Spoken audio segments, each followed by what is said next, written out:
পায়ের গিরো পর্যন্ত মায়ে ও বেটিদের যদি আলগা থাকে, হাদিসে এসেছে ওই পায়ের গিট পর্যন্ত জাহান্নামের আগুনে জ্বালানো হবে। এক টুকরো আগুন দুনিয়ার জমিনে কোথাও যদি দেহের ভিতরে সেকা লাগে সোনা মানিক, মনে হয় যেন 24 ঘন্টা জ্বলে। আর যদি ওই পায়ের গিরো পর্যন্ত জাহান্নামের আগুনে আল্লাহ জ্বালায়, তাহলে কি অবস্থা হবে একবার আমাদের ভাবা দরকার।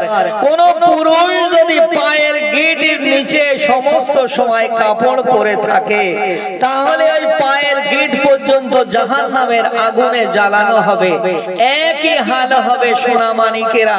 দুনিয়ার জমিনে দেখা যায় ফ্যাশন ড্রেস, সব এত সুন্দর দামি দামি ড্রেস কিনছে, কিন্তু পায়ের গিরো ছাড়া 4 আঙ্গুল উঁচু মেয়ে ও বেটিরা কাপড় পরছে, কাপড় জামা পরিধান করছে। সবাই সচেতন হয়ে যায়, সাবধান অবলম্বন করিব, দুনিয়ার জমিন থেকে নেকি কামাই করে যাব, যেন বদি না হয়। আমিন।